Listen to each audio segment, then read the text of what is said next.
And we're live.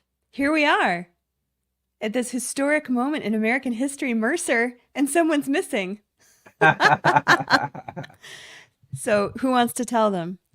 Yeah, well, Tom Pagasic will be here momentarily, but just a little bit of a technical thing, but that's okay. But we're here and we're ready to go. We got only about 15 minutes before the big debate starts. Although it says CNN, it is ABC debate, so we got to make sure we get that queued up right. But in fact, actually, I just shared this.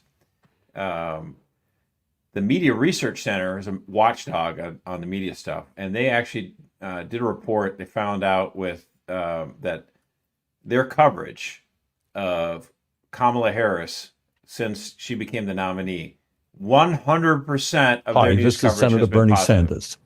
No, Bernie. Is clearly not a lot of time left in the... We're hearing Bernie Sanders come through the ether. That's funny. This bodes well. So ABC had 100% positive coverage of Kamala Harris in all the news stories that they've done and their So news much network. joy. And then for Trump, it was 93% negative. What does that tell you? Tells a lot. It tells us a lot. We're ready for an ABC debate. Yeah, we. I have props. Do you want to? Can I share my props? Please, a little please show do. and tell. This is what I bring. So obviously we have water because stay hydrated, everyone. Mercer, in honor of you, I have a Coors Light option. So I pulled that out just for you. I prefer Banquet, but that's all right. Yep. For when we start talking about the border wall and how Kamala's going to secure the border and build that wall, I have a little Mexican option. We have a little Modelo going on. Yes. Spanish That's beer. now the number one beer in America since Bud Light imploded. I believe it. It's not bad, They know what they're doing with their beer. For when things really get bad, I have my 1783 small batch. See, the 1783 in honor of our Constitution, which hopefully we will preserve in this election cycle. That's for when things get really rough. I just saw people with the debates. They're going through the previous debates, and there was the one at Michigan State University back in '92 between Perot, Poppy Bush, and Clinton. I was 11. The big eagle above it, and it had the stripe on it, like Union and Constitution forever. I was like, golly, just beautiful. Like, would they ever have something like that today? I don't know, but. I don't know. I hear that we have different sized podiums for the two debaters tonight. This just came out on Twitter. Colin Rugg broke the story. So apparently Kamala's team, the Harris team, demanded that she have a smaller podium than Donald Trump because they were afraid that she would just look like a little pipsqueak next to this towering man. And this way, with the podiums being slightly different sizes, the optical illusion will be that she is in fact a woman of great stature, gravitas. Basically just what we do at the LOOPcast, because I'm like 2 feet taller than you, right? Yeah, I'm very small next to Josh. Yes, I look like a 5-year-old. So we have to have the camera angle so that I'm on equal footing here. Footing. Oh my gosh. Yeah, well, last of all, because it's going to be a long night and I'm a nursing mother, I have some Pepe's pizza. Tommy boy! Tommy! He found the downtown. Love it. Tom, we missed you. The office security is too good. They would not let me in this building. Oh, I gotta catch my breath. I sprinted here. You did it though, man. I did it. We're here. We were worried. I'm okay. What's up to everyone in the chat? Thank you guys for joining us. Man, I've been assured. I promised the people in the chat that you're not wearing shorts this time. Well, but you don't know that. Please tell me you're wearing pants. Yeah, pants for sure. But he remembered the pants, but not the key to the office. Yeah, shorts. I knew shorts are going to be a central part of this apparently conversation. The keys to the office were in your shorts, bro. Yeah, so I was able to get here a couple minutes before because I just sprinted. Woo! All right, wait. What were you guys? What were we on? What was going on? I was just sharing my props for the evening. I had Pepe's Pizza because it's a New Haven, like a cultural thing, right? And my beers, I have Mexican beer for the people do love the props. Yeah. So we were just doing a little show and tell, and that's fun. we're just warming up the crowd and talking about the podiums. We have some podium talk. Podium talk. Hey, Kamala Harris, short queen. Maybe Hey, if I I am was a up there, short queen. I would recommend it too. I would need a short podium. I know. You get all these concessions you guys get, the short people. Like, Yeah, all right, we'll take tell them. people We need just them. rule the world. I guess we can throw a few concessions. People do forget how tall Trump is. But He's huge. We're talking about the props. So I got a prop because we're talking about a presidential debate. Now, Donald Trump, not perfect. I never said that. Got his flaws. We call him out when he's doing things wrong. However, in my lifetime, he is by far the best president. He has exceeded expectations in terms of exceeding expectations. I mean, I love Reagan too. I'm not saying comparing the two. I'm saying of all those people that exceeded expectations, Donald Trump. And I brought a little prop cover of the National Catholic Register. When we overturned Roe v. Wade. So That's a great idea. Very nice. I'm gonna do that. A little framed copy of the register. Did you, Josh? great Did you day. see? I know you're a fan of the political betting markets. Did you see? There's a betting market for who will win this debate. well, there I think- always is. Well, Kamala Harris is at like 78% now. I think according Really? to Polymarket. To but- win but- the debate. Who determines who determine? wins? Right. That seems a little subjective to me. I Flawed. saw that. Yeah. Let me find that. Yeah, Polymarket odds Kamala Harris will win the debate are up to 78%. Yeah, But by genuinely, his like, how would standards. you? Yeah, I don't even know. Not an objective criteria. No. It's a little bit like before boxing. you got in here, we were talking about the moderators, and so I talked about ABC News coverage is totally slanted. One of their moderators, as Bonchi points out from Red State, I like this guy. He goes, ABC News has a moderator tonight who tried to connect Trump to the KKK because he campaigned in a town in Michigan. Oh yeah, the Howell thing. Yeah, yeah. Right, and then finally the reporters are asking him. He goes, "Hey, wait, who campaigned here in 2021?" Yeah, that's a great Oh, moment. Joe Biden. He goes, "That's right." So shut up. Yeah, that was interesting. That was a boss moment. Also, see- did you guys see the JD Vance interview on the All In pod? I know Tony Devlin I see in the chat, big All In guy. Did you guys see I have that? not watched that yet. No. I have no. JD Vance worth? continues. Oh my gosh, yeah, and he continues to rise in terms of he just is perfect for the moment. I don't know how else to describe it. Like he's calm on stage, he's answering all the tough questions. Unflappable, right? Yeah, like very Unflappable. happy warrior ethos, word. and then to think that he's now connected to the situation going on in Springfield, Ohio, like he's an hour away. And so I'm curious tonight if we're going to see any mentions of ducks or geese They're kittens. or Ohio talk because that is hot right now. I wouldn't be surprised if Trump brings Trump it up. should just be like low key. Like if it quacks like a duck, a little passive And aggressive. one of my favorite things is like people are going back and to me. It's people are debunking the thing, like the main picture being used to like, no, that is actually a guy from Columbus, not Springfield. And I'm like, yeah, 45 minutes away. Like that somehow it's debunked. They're There's not no problem snatching here. up ducks. Yeah, there's a city council meeting going on tonight that was packed in Springfield. So anyway, that's all kind of besides the point of the debate. Did we talk any fun debate facts? No, I we had did Anthony not go dip find me into- some. You have some fun debate Let's facts go. here, though. Let's Fun hear 'em. debate we love facts. it. Little So we- trivia. Shout out to Ant-Man, one of our researchers on the writing team at CatholicVote. He's a legend. Loves politics, loves history. So I got some facts. First fact. The general election presidential debates during this election cycle, 2024, are the first in history where a party changed its candidate from one debate to the next, i.e. the True. June debate with Biden, today's debate with Harris. This has never happened before in American history. So welcome everyone in the chat where we're going to witness history tonight. Yep. Second one. Many people know that the first televised debate in American history, not the first debate, just the first televised one, was held on 9/26/1960 in Chicago between, Josh? Of course, Richard Nixon and Jack Kennedy. He's got it. Uh-huh. knows And what's up. we all know, well, apparently we all know, that JFK was widely considered the winner by voters who watched on TV and TV, arguably... but radio, the listeners said it was Nixon. Because he had a face If he for would have just radio. done makeup, he would have been president in 1960. And interestingly, too, a lot of the voters who did not watch the debate read the transcript the next day on paper and felt that Nixon won. Well, of course, because, he actually knew what he was doing. It'd be interesting too to go see transcripts from the Biden and Trump debate and compare it to that 1960 debate between Nixon and JFK. Oh, man. Oh man! I mean, I love we're in a Trump, different but place. yeah, Trump v. Harris, probably not going to be a scholarly debate.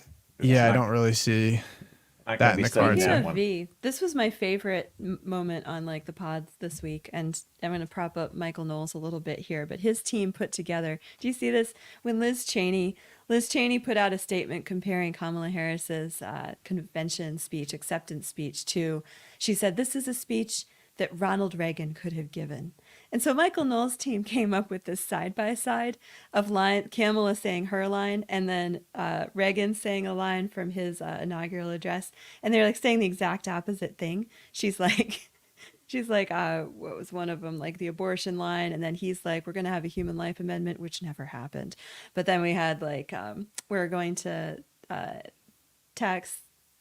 all cutting of the tax cuts, and then he's like, we're going to end taxes on the middle class. It was great, but it was a great side by side little Reagan versus Kamala debate happening. Probably the most articulate thing we will see this week was Reagan, who's been dead now. But anyway, Word. That movie came out too.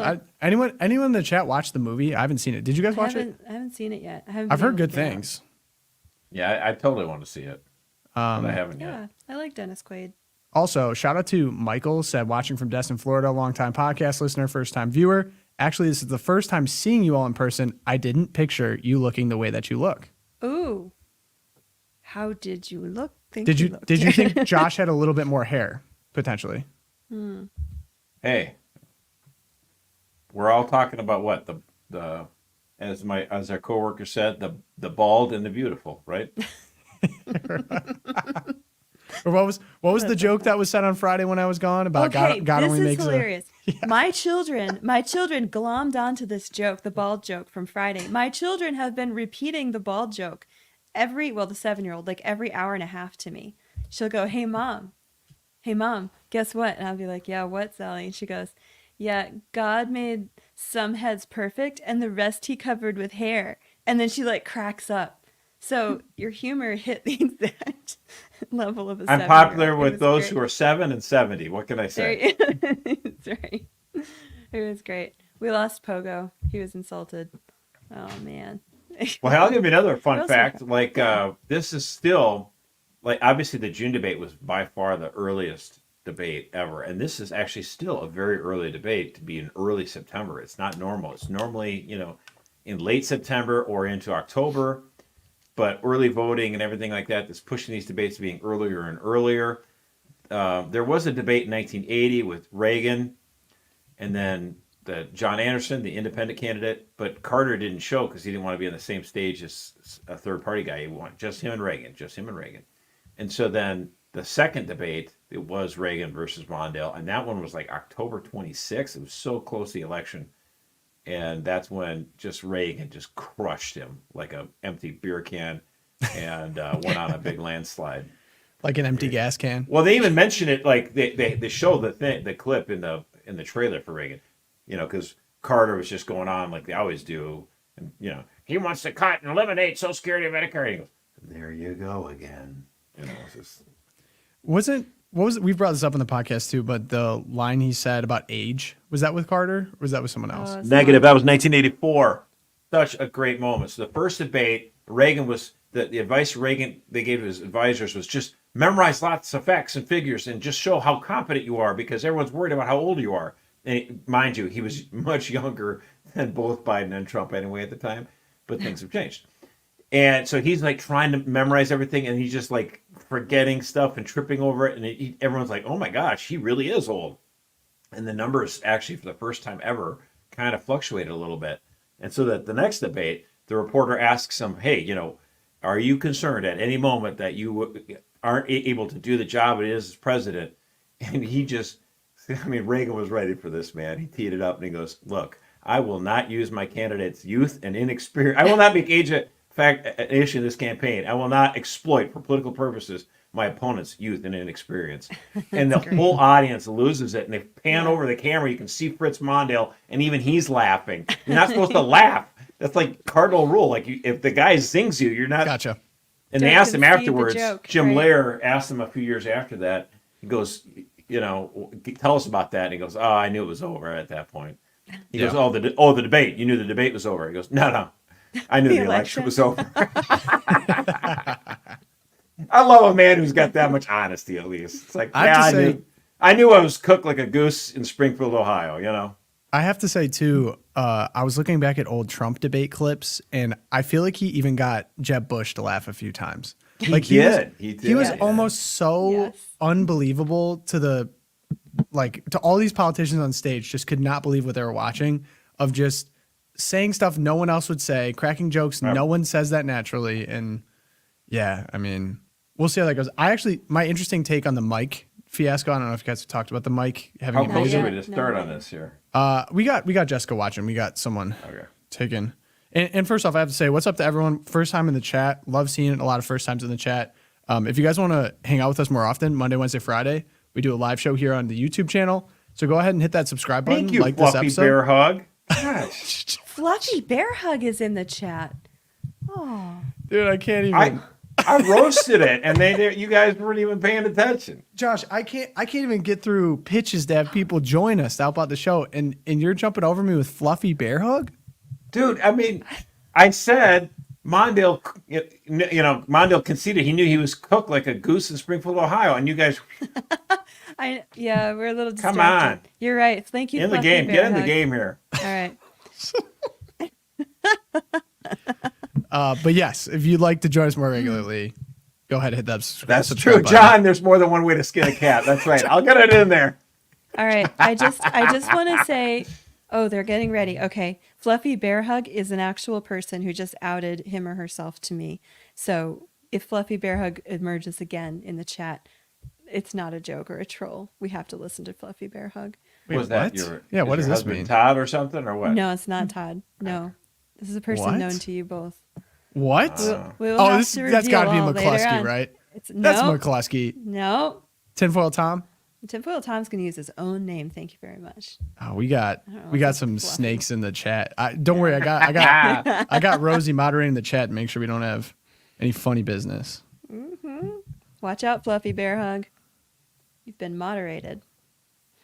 Okay, we're getting wound up here. Now, Yeah, if you want to they're watch ready. this show, people Irony need to is realize taking we're going to place try not to at the interrupt too much, National but Constitution we got to Center be what we in are. Okay. Philadelphia. So no Jim's debate, complaining. There will be no audience tonight. The candidates' microphones will be muted while the other one is talking. Each candidate will get 2 minutes for answers. There will be closing statements, but no opening statements. So we expect them to probably mix it up rather early in this as they stake out their positions and we get a sense of where all this is going. And the mics are muted when the other is talking. So let's take you to Philadelphia now and the first presidential debate of 2024. The only one. Good evening. I'm David Muir, and thank you for joining us for tonight's ABC News presidential debate. We want to welcome viewers watching on ABC and around the world tonight. Vice President Kamala Harris and President Donald Trump are just moments away from taking the stage in this unprecedented race for president. And I'm Lindsay Davis. Tonight's meeting could be the most consequential event of their campaigns, with Election Day now less than 2 months away. For Vice President Kamala Harris, this is her first debate since President Biden withdrew from the race on July 21st.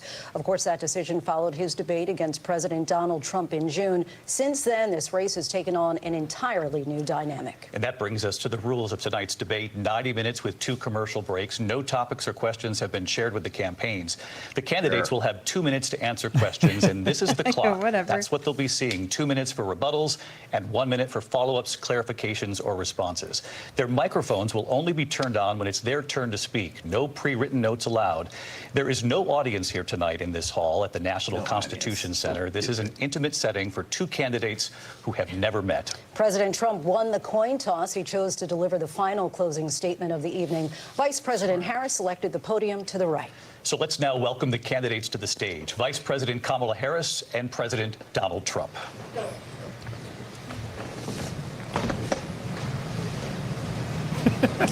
Yes. No Kamala audience Harris. is weird. Let's have a good debate. That is weird. Thank There you. should be Yeah, applause. she shook and hands. Music. Is Welcome there to That was music? classy. It's wonderful to have you. It's an honor to have you both here tonight. Good evening. We are looking forward to a spirited and thoughtful debate. So let's get started. I want to begin tonight with the issue that voters repeatedly say is their #1 issue, and that is the economy and the cost of living in this country. Vice President Harris, you and President Trump were elected 4 years ago, and your opponent on the stage here President tonight Trump? often asks his supporters, are you better off than you were 4 years ago? When it comes to the economy, do you believe Americans are better off than they were 4 years ago? So I was raised as a middle-class kid. And I am actually the only person on this stage who has a plan that is about lifting up the middle class and working people of America. I believe in the ambition, the aspirations, the dreams of the American people. And that is why I imagine and have actually a plan to build what I call an opportunity economy. Because here's the thing. We know that we have a shortage of homes and housing, and the cost of housing is too expensive for far too many people. We know that young families need support to raise their children, and I intend on extending a tax cut for those families of $6,000, which is the largest child tax credit that we have given in a long time, so that those young families can afford to buy a crib, buy a car seat, buy clothes for their children. My passion, one of them, is small businesses. My mother raised my sister and me, but there was a woman who helped raise us. We call her our second mother. She was a small business owner. I love our small businesses. My plan is to give a $50,000 tax deduction to start up small businesses, knowing they are part of the backbone of America's economy. My opponent, on the other hand, his plan is to do what he has done before, which is to provide a tax cut for billionaires and big corporations, which will result in $5 trillion to America's deficit. My opponent has a plan that I call the Trump's sales tax, which would be a 20% tax on everyday goods that you rely on to get through the month. Economists have said that Trump sales tax would actually result for middle-class families in about $4,000 more a year, because of his policies and his ideas about what should be the backs of middle-class people paying for tax cuts for billionaires. President Trump, I'll give you 2 minutes. First of all, I have no sales tax. That's an incorrect statement. She knows that.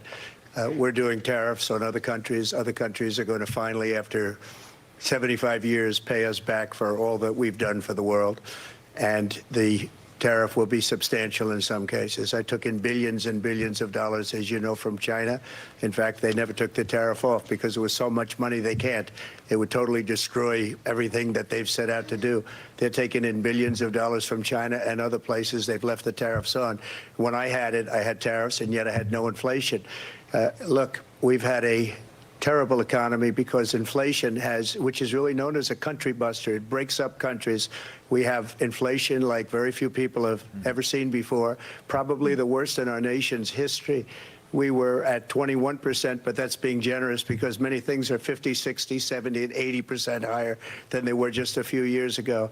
This has been a disaster for people, for the middle class, but for every class.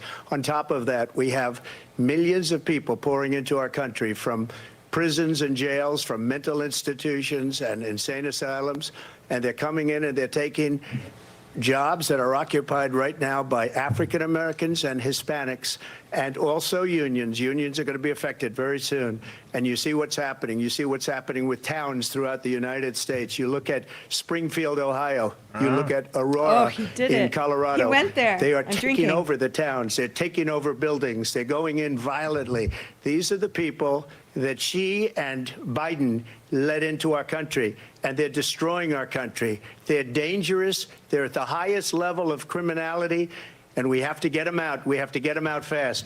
I created one of the greatest economies in the history of our country. I'll do it again, and even better. We are going to get to immigration and border security during this debate, but I would like to let Vice President Harris respond on the economy here. Well, I would love to. Let's talk about what Donald Trump left us. Donald Trump left us the worst unemployment since the Great Depression. Donald Trump left us the worst public health epidemic in a century. Donald Trump left us the worst attack on our democracy since the Civil War. January 6th. And what we have done is clean up Donald Trump's mess. What we have done and what I intend to do is build on what we know are the aspirations and the hopes of the American people. But I'm going to tell you all, in this debate tonight, you're going to hear from the same old tired playbook, a bunch of lies, grievances, and name-calling. What you're going to hear tonight is a detailed and dangerous plan called Project 2025 that the former president intends on implementing if he were elected again. I believe very strongly that the American people want a president who understands the importance of bringing us together, knowing we have so much more in common than what separates us. And I pledge to you to be a president for all Americans. President Trump will give you a minute here to respond. Number one, I have nothing to do, as you know, and as she knows better than anyone, I have nothing to do with Project 2025. That's out there. I haven't read it. I don't want to read it purposely. I'm not going to read it. This was a group of people that got together. They came up with some ideas, I guess some good, some bad. But it makes no difference. I have nothing to do. Everybody knows I'm an open book. Everybody knows what I'm going to do. Cut taxes very substantially and create a great economy like I did before. We had the greatest economy. We got hit with a pandemic. And the pandemic was not since 1917, where 100 million people died, has there been anything like it. We did a phenomenal job with the pandemic. We handed them over a country where the economy and where the stock market was higher than it was before the pandemic came in. Nobody's ever seen anything like it. We made ventilators for the entire world. We got gowns, we got masks, we did things that nobody thought possible. And people give me credit for rebuilding the military. They give me credit for a lot of things, but not enough credit for the great job we did with the pandemic. But the only jobs they got were bounce back jobs. These were jobs bounce back, and it bounced back and it went to their benefit. But I was the one that created them. They know it, and so does everybody else. Vice President Harris, I'll let you respond. So Donald Trump has no plan for you. And when you look at his economic plan, it's all about tax breaks for the richest people. I am offering what I describe as an opportunity economy, and the best economists in our country, if not the world, have reviewed our relative plans for the future of America. What Goldman Sachs has said is that Donald Trump's plan would make the economy worse. Mine would strengthen the economy. What the Wharton School has said is Donald Trump's plan would actually explode the deficit. 16 Nobel laureates have described his economic plan as something that would increase inflation and by the middle of next year would invite a recession. You just have to look at where we are and where we stand on the issues. And I'd invite you to know that Donald Trump actually has no plan for you because he is more interested in defending himself than he is in looking out for you. It's just a soundbite. They gave her that to say. Look, I went to the Wharton School of Finance, and many of those professors, the top professors, think my plan is a brilliant plan. It's a great plan. It's a plan that's going to bring up our worth, our value as a country. It's going to make people want to be able to go and work and create jobs and create a lot of good, solid money for our country. Just to finish off, she doesn't have a plan. She copied Biden's plan, and it's like 4 sentences, like run, spot, run. 4 sentences that are just, oh, we'll try and lower taxes. She doesn't have a plan. Take a look at her plan. She doesn't have a plan. Mr. President, I do want to drill down on something you both brought up. The Vice President brought up your tariffs. You responded, and let's drill down on this because your plan is what she calls is essentially a national sales tax. Your proposal calls for tariffs, as you pointed out here, on foreign imports across the board. You recently said that you might double your plan, imposing tariffs up to 20% on goods coming into this country. As you know, many economists say that with tariffs at that level, costs are then passed on to the consumer. Vice President Harris has argued it'll mean higher prices on gas, food, clothing, medication, arguing it costs the typical family nearly $4,000 a year. Do you believe Americans can afford higher prices because of tariffs? They're not going to have higher prices. What's going to have and who's going to have higher prices is China and all of the countries that have been ripping us off for years. I was the only president ever. China was paying us hundreds of billions of dollars, and so were other countries. And, you know, if she doesn't like them, they should have gone out and they should have immediately cut the tariffs. But those tariffs are there 3.5 years now under their administration. That's true. We are going to take in billions of dollars, hundreds of billions of dollars. I had no inflation, virtually no inflation. They had the highest inflation perhaps in the history of our country because I've never seen a worse period of time. People can't go out and buy cereal or bacon or eggs or anything else. The people of our country are absolutely dying with what they've done. They've destroyed the economy. And all you have to do is look at a poll. The polls say 80 and 85 and even 90% that the Trump economy was great, that their economy was terrible. Vice President Harris, I do want to ask for your response. And you heard what the president said there, because the Biden administration did keep a number of the Trump tariffs in place. So how do you respond? Well, let's be clear that the Trump administration resulted in a trade deficit, one of the highest we've ever seen in the history of America. He invited trade wars. You want to talk about his deal with China? What he ended up doing is, under Donald Trump's presidency, he ended up selling American chips to China to help them improve and modernize their military, basically sold us out, when a policy about China should be in making sure the United States of America wins the competition for the 21st century, which means focusing on the details of what that requires, focusing on relationships with our allies, focusing on investing in American-based technology so that we win the race on AI, on quantum computing, focusing on what we need to do to support America's workforce so that we don't end up having, on the short end of the stick, in terms of workers' rights. But what Donald Trump did, let's talk about this, with COVID, is he actually thanked President Xi for what he did during COVID. Look at his tweet. "Thank you, President Xi," exclamation point, when we know that Xi was responsible for lacking and not giving us transparency about the origins of COVID. President Trump, I'll let you respond. First of all, they She bought did the not go chips there. from Taiwan. We hardly make chips anymore because of philosophies like they have and policies like they have. I don't say her because she has no policy. Everything that she believed 3 years ago and 4 years ago is out the window. She's going to my philosophy now. In fact, I was going to send her a MAGA hat. She's gone to my philosophy. But if she ever got elected, she'd change it. And it will be the end of our country. She's a Marxist. Everybody knows she's a Marxist. Her father's a Marxist professor in economics, and he taught her well. But when you look at what she's done to our country, and when you look at these millions and millions of people that are pouring into our country monthly, where it's, I believe, 21 million people, not the 15 that people say, and I think it's a lot higher than the 21. That's bigger than New York State pouring in. And just look at what they're doing to our country. They're criminals. Many of these people coming in are criminals. And that's bad for our economy, too. You know, you mentioned before, we'll talk about immigration later. Well, bad immigration is the worst thing that can happen to our economy. They have, and she has, destroyed our country with policy that's insane. Almost policy that you'd say they have to hate our country. President Trump. Oh, amen, brother. I want Yes. to turn to the issue of abortion. President Trump, you've often touted that you were able to kill Roe v. Wade. Last year, you said that you were proud to be the most pro-life president in American history. Then last month, you said that your administration would be great for women and their reproductive rights. Here we go. In your home state of Florida, you surprised many with regard to your 6-week abortion ban, because you initially had said that it was too short. And you said, quote, "I'm going to be voting that we need more than 6 weeks." But then the very next day, you reversed course and said you would vote to support the 6-week ban. Vice President Harris says that women shouldn't trust you on the issue of abortion because you've changed your position so many times. Therefore, why should they trust you? Well, the reason I'm doing that vote is because the plan is, as you know, the vote is, they have abortion in the 9th month.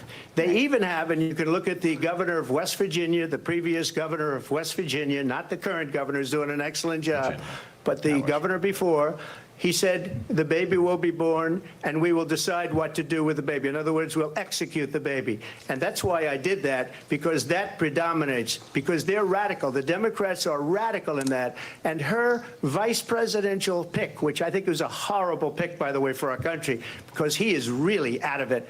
But her vice presidential pick says abortion in the 9th month is absolutely fine. He also says execution after birth. It's execution, no longer abortion, because the baby is born, is okay.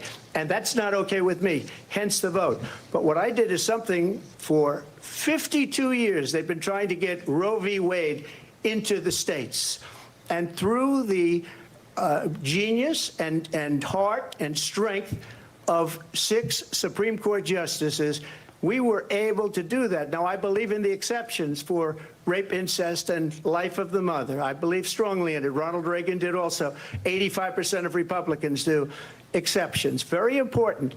but we were able to get it, and now states are voting on it. And for the first time, you're going to see, look, this is an issue that's torn our country apart for 52 years. Every legal scholar, every Democrat, every Republican, liberal, conservative, they all wanted this issue to be brought back to the states where the people could vote. And that's what happened. Now, Ohio, the vote was somewhat liberal. Kansas, the vote was somewhat liberal, much more liberal than people would have thought.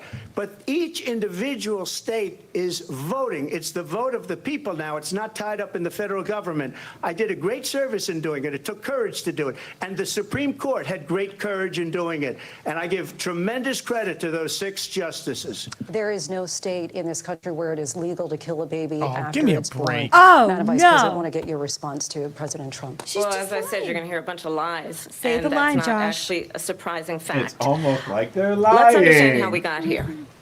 Donald Trump hand-selected 3 members of the United States Supreme Court with the intention that they would undo the protections of Roe v. Wade.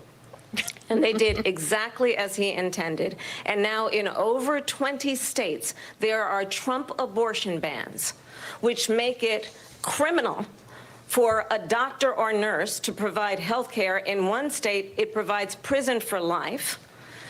Trump abortion bans that make no exception even for rape and incest, which That's a understand lie. what They that all make means. an exception. A survivor Every of a single one. crime of violation to their body does not have the right to make a decision about what happens to their body next. That is immoral. And that's a lie. And one does not have to abandon their faith or deeply held beliefs to agree. The government, and Donald Trump certainly, should not be telling a woman what to do with her body. I have talked with women around our country. You want to talk about this is what people wanted?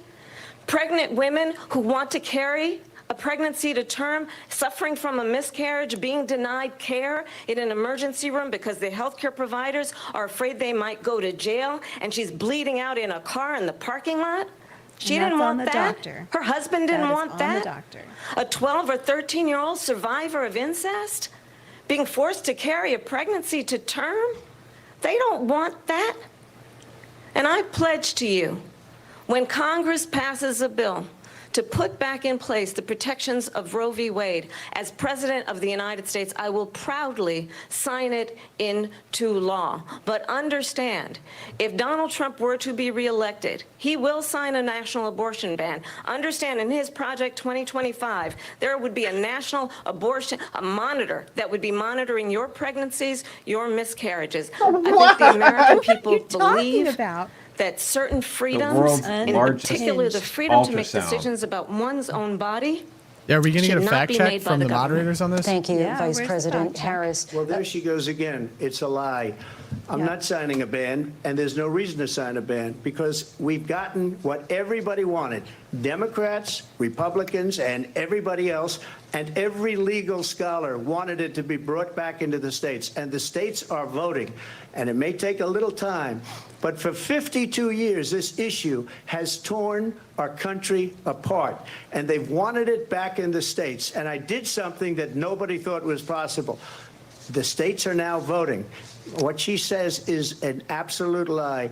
And as far as the abortion ban, no, I'm not in favor of abortion ban, but it doesn't matter because this issue has now been taken over by the states. Would you veto a national abortion ban if it came Well, I to your won't desk? have to because, again, 2 things. Number one, she said she'll go back to Congress. She'll never get the vote. It's impossible for her to get the vote, especially now with the 50-50, essentially 50-50 in both Senate and the House. She's not going to get the vote. She can't get the vote. She won't even come close to it. So it's just talk. You know what it reminds me of? When they said they're going to get student loans terminated, and it ended up being a total catastrophe. The student loans, and then her, I think probably her boss, if you call him a boss, he spends all his time on the beach. But look, her boss went out I knew it. and said, we'll do it again. We'll do it a different way. And he went out, got rejected again by the Supreme Court. So all these students got taunted with this whole thing about this whole idea. And how unfair that would have been, part of the reason they lost, to the millions and millions of people that had to pay off their student loans. They didn't get it for free. But they were saying it's the same way that they talked about that they talk about abortion. But if I could just get a yes or no, because your running mate, J.D. Vance, has said that you would veto it if you did come is to he your death. debating Well, I didn't here? discuss No, it he didn't with say the veto. J.D. in all fairness. J.D., and I don't mind if he has a certain view, but I think he was speaking for me, but I really didn't. Look, we don't have to discuss it because she'd never be able to get it, just like she couldn't get student loans. They couldn't get student loans. They didn't even come close to getting student loans. They taunted young people and a lot of other people that had loans. They can never get this approved. So it doesn't matter what she says about going to Congress. Well, wonderful. Let's go to Congress. Do it. But the fact is that for years they wanted to get it out of Congress and out of the federal government. And we did something that everybody said couldn't be done. And now you have a vote of the people on abortion. Vice President Harris, I want to give you your time to respond, but I do want to ask, would you support any restrictions on a woman's right to an abortion? I absolutely support reinstating the protections of Roe v. Wade. And as you rightly mentioned, nowhere in America is a woman carrying a pregnancy to term and asking for an abortion. That is Also not a lie. happening. It's insulting to the women of America. And Where's the moderator understand here? what has been Where happening is the under moderator Donald Trump's fact-checking? abortion bans. Couples who pray and dream of having a family are being denied IVF treatments. What is happening in our country? Working people, working women who are working 1 or 2 jobs, who can barely afford childcare as it is, have to travel to another state to get on a plane sitting next to strangers to go and get the health care she needs. Barely can afford to do it, and what you are putting her through is unconscionable. And the people of America have not, the majority of Americans believe in a woman's right to make decisions about her own body, and that is why in every state where this issue has been on the ballot, in red and blue states both, the people of America have voted for freedom. Vice President Harris, Excuse me, I thank have you. to respond. Another lie. It's another lie. I have been a leader on IVF, which is fertilization. The IVF, I have been a leader. In fact, when they got a very negative decision on IVF from the Alabama courts, I saw the people of Alabama and the legislature 2 days later voted it in. I've been a leader on it. They know that, and everybody else knows it. I have been a leader on fertilization, IVF. And the other thing, you should ask, will she allow abortion in the 8th month, 9th month, 7th month? Come on. Okay, would you do that? Why don't you ask her that question? Why don't you answer That's the problem. question? Would you because veto? under Roe v. Answer Wade, the question. Would you veto? you could do Where's the abortions mic in the mute? 7th month, the 8th month, the 9th That's month, not true. and probably after birth. Just look at the governor, former governor of Virginia. The governor of Virginia said we put the baby aside and then we determine what we want to do with the baby. President Trump, thank you. We're going to turn now to immigration and border security. We know it's an issue that's important to Republicans, Democrats, voters across the board in this country. Vice President Harris, you were tasked by President Biden with getting to the root causes of migration from Central America. We know that illegal border crossings reached a record high in the Biden administration. This past June, President Biden imposed tough new asylum restrictions. We know the numbers since then have dropped reinstated the Trump significantly. restrictions. But my Let's question to you rephrase that. tonight is, why did the administration wait until 6 months before the election to act? And would you have done anything differently from President Biden on this? He's going to So I'm blame the only Trump. person on this stage who has prosecuted transnational criminal organizations for the trafficking of guns, drugs, and human beings. And let me say that the United States Congress, including some of the most conservative members of the United States Senate, came up with a border security bill, which I supported. Sham bill. And that bill would have put Trash 1,500 bill. more border agents on the border to help those folks who are working there right now overtime, trying to do their job. It would have allowed us to stem the flow of fentanyl coming into the United States. I know there are so many families watching tonight who have been personally affected by the surge of fentanyl in our country. That bill would have put more resources to allow us to prosecute transnational criminal organizations for trafficking in guns, drugs, and human beings. But you know what happened to that bill? Donald Trump got on the phone, called up some folks in Congress, and said, kill the bill. And you know why? Because Amen. he'd prefer to run on a problem instead of fixing a problem. And understand, this comes at a time where the people of our country actually need a leader who engages in solutions, who Yes. actually His name is addresses Donald Trump. We would like problems that. at hand. But what we have in the former president is someone who would prefer to run on a problem instead of fixing a problem. And I'll tell you something, he's going to talk about immigration a lot tonight, even when it's not the subject that is being raised. And I'm going to actually do something really unusual, and I'm going to invite you to attend one of Donald Trump's rallies, because it's a really interesting thing to watch. You will see during the course of his rallies, he talks about fictional characters like Hannibal Lecter. He will talk about windmills cause cancer. Trump looks so And what you will tired also right now. notice He's is that so people fed start up. leaving his rallies early out of exhaustion and boredom. And I will tell you, the one thing you will not hear him talk about is you. You will not hear him talk about your needs, your dreams, and your desires. And I'll tell you, I believe you Hilarious. deserve a president who She's actually trying- puts you first, and I pledge to you that I will. Vice President Harris, thank you. President Trump, on that point, I want to get your response. Well, I would like to respond. Let me just ask, though, why did you try to kill that bill, and successfully so? That would have put thousands of additional agents and officers on the border. First, let me respond as to the Please. rallies. Why do you beat She your said wife? people start leaving. People don't go to her rallies. There's no reason to go. And the people that do go, she's bussing them in and paying them to be there, and then showing them in a different light. So she can't talk about that. People don't leave my rallies. We have the biggest rallies, Oh, the girl most boss incredible pose rallies again. in the history I of know. politics. That's I'm gonna because do people that. want to take their country back. Our country is being lost. We're a failing nation. And it happened 3.5 years ago. And what's going on here, you're going to end up in World War III, just to go into another subject. What they have done to our country by allowing these millions and millions of people to come into our country, and look at what's happening to the towns all over the United States. And a lot of towns don't want to talk. It's not going to be Aurora or Springfield. A lot of towns don't want to talk about it because they're so embarrassed by it. In Springfield, they're eating the dogs, the people that came in. They're there. eating the cats. They're eating the pets of the people that live there. And this is what's happening in our country, and it's a shame. As far as rallies are concerned, as far as the reason they go is they like what I say. They want to bring our country back. They want to make America great again. It's a very simple phrase, make America great again.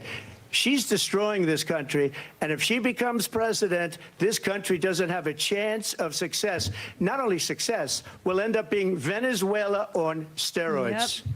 I just want to clarify true. here. You bring up Springfield, Ohio, and ABC News did reach They're out to gonna the city fact check manager him. there. He told Oh, us my there have been no gosh. credible reports of specific Oh, claims my of pets gosh. being harmed, injured, or abused by There's individuals so many within the reports. immigrant Not for community. this Well, I've official seen people on person. television. Let me just say here, this is the The people on this is a television say clar- my dog was taken and used for food. So maybe he said that, and maybe that's a good Yeah. thing to say for a city manager. I'm not taking this from But the television. people I'm on taking it from television the city saying their manager. dog was eaten by the people that went there. Again, the Springfield city manager says there's no evidence of that. Vice We'll President find Harris, out. I'll let you respond to the Maybe you rest of should what talk you've to heard. the people instead of the Talk about manager. extreme. You know, this is, I think, one of the reasons why in this election, I actually have the endorsement of 200 Republicans who have formally Here come the worked with Cheneys. President Bush, Mitt Romney, and John McCain, including the endorsement of former Vice President Dick Cheney Dick and Cheney. Congress member Liz Cheney. And if War you crimes. want All to really link know arms. the inside track on who the former president is, if he didn't make it clear already, just ask people who have worked with him. His former chief of staff, a four-star general, has said he has contempt for the Constitution of the United States. His former national security advisor has said he is dangerous and unfit. His former Secretary of Defense has said the nation, the Republic, would never survive another Trump term. And when we listen to this kind of rhetoric, when the issues that affect the American people are not being addressed, I think the choice is clear in this election. President Trump, I'll give you a quick minute to respond Yeah. here. Thank you, because when I hear that, see, I'm a different kind of a person. I fired most of those people. Not so graciously. They did bad things or a bad job, I fired them. They never fired one person. They didn't fire anybody having to do with Afghanistan and the Taliban and the 13 people who's were just killed viciously and violently killed. And I got to know the parents and the family. They didn't fire. They should have fired all those generals, all those top people, because that was one of the most incompetently handled situations anybody has ever seen. So when somebody does a bad job, I fire him. And you take a guy like Esper. He was no good. I fired him. So he writes a book. Another one writes a book. Because with me, they can write books. With nobody else can they. But they have done such a poor job, and they never fire anybody. Look at the economy. Look at the inflation. They didn't fire any of their economists. They have the same people. That's a good way not to have books written about you. But just to finish, I got more votes than any Republican in history by far. In fact, I got more votes than any president, sitting president in history by far. Let me continue on immigration. It was what you wanted to talk about earlier, so let's get back to your deportation proposal that the vice president has reacted to as well. President Trump, you call this the largest domestic deportation operation in the history of our country. You say you would use the National Guard. You say if things get out of control, you'd have no problem using the U.S. military. Police, yes. You also said you would use local police. How would you deport 11 million undocumented immigrants? I know you believe that number is much higher. Take us through this. What does this look like? Will authorities be going door to door in this country? Yeah, it is much higher because of them. They allowed criminals, many millions of criminals. They allowed terrorists. They allowed common street criminals. They allowed people to come in, drug dealers, to come into our country. And they're now in the United States and told by their countries like Venezuela, don't ever come back or we're going to kill you. Do you know that crime in Venezuela and crime in countries all over the world is way down? You know why? True. Because they've taken their criminals off the street and they've given them to her to put into our country.